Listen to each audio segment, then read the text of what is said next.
Facebook were around in the 1930s, it would have allowed Hitler to post 30-second ads on his solution to the Jewish problem. So here's a good standard and practice. Facebook, start fact-checking political ads before you run them. Today, around the world, demagogues appeal to our worst instincts. Conspiracy theories, once confined to the fringe, are going mainstream. Hate crimes are surging, as are murderous attacks on religious and ethnic minorities. All this hate and violence is being facilitated by a handful of internet companies that amount to the greatest propaganda machine in history. I believe that it's time for a fundamental rethink of social media and how it spreads hate, conspiracies, and lies. Last month, however, Mark Zuckerberg of Facebook delivered a major speech that, not surprisingly, warned against new laws and regulations on companies like his. Well, some of these arguments are simply, pardon my French, bullshit. Let's count the ways. First, Zuckerberg tried to portray this whole issue as choices around free expression. That is ludicrous. This is not about limiting anyone's free speech. This is about giving people, including some of the most reprehensible people on earth, the biggest platform in history to reach a third of the planet. Freedom of speech is not freedom of reach. Sadly, there will always be racists, misogynists, anti-Semites, and child abusers. But I think we can all agree that we should not be giving bigots and pedophiles a free platform to amplify their views and target their victims. Second, Mark Zuckerberg claimed that new limits on what's posted on social media would be to pull back on free expression.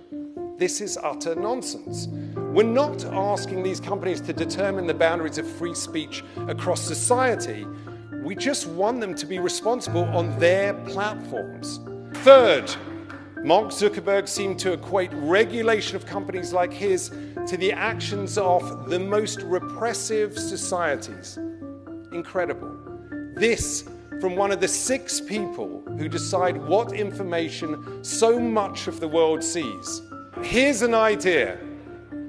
Instead of letting the Silicon Six decide the fate of the world, let our elected representatives, voted for by the people of every democracy in the world, have at least some say. Fourth, Zuckerberg speaks of welcoming a diversity of ideas. And last year he gave us an example. He said that he found posts denying the Holocaust deeply offensive, but he didn't think Facebook should take them down because I think there are things that different people get wrong. To quote Edward R. Murrow, one cannot accept that there are on every story 2 equal and logical sides to an argument. We have, unfortunately, millions of pieces of evidence for the Holocaust. It is an historical fact. And denying it is not some random opinion. Those who deny the Holocaust aim to encourage another one. Fifth, when discussing the difficulty of removing content, Mark Zuckerberg asked, where do you draw the line? Yes, drawing the line can be difficult. But here's what he's really saying. Removing more of these lies and conspiracies is just too expensive. The truth is, these companies won't fundamentally change because their entire business model relies on generating more engagement, and nothing generates more engagement than lies, fear, and outrage. Finally, Zuckerberg said that social media companies should live up to their responsibilities.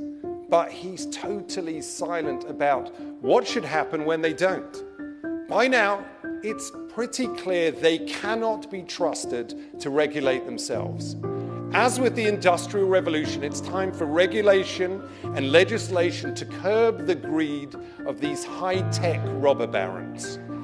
In his speech, Zuckerberg said that one of his main goals is to uphold as wide a definition of freedom of expression as possible. It sounds good. Yet our freedoms are not only an end in themselves, they're also the means to another end. As you say here in the US, the right to life, liberty, and the pursuit of happiness. But today these rights are threatened by hate, conspiracies, and lies. The ultimate aim of society should be to make sure that people are not targeted, not harassed, and not murdered because of who they are, where they come from, who they love, or how they pray. If we make that our aim, if we prioritize truth over lies, tolerance over prejudice, empathy over indifference, and experts over ignoramuses, then maybe, just maybe, we can stop the greatest propaganda machine in history. We can save democracy. We can still have a place for free speech and free expression. And most importantly, my jokes will still work. Thank you very much.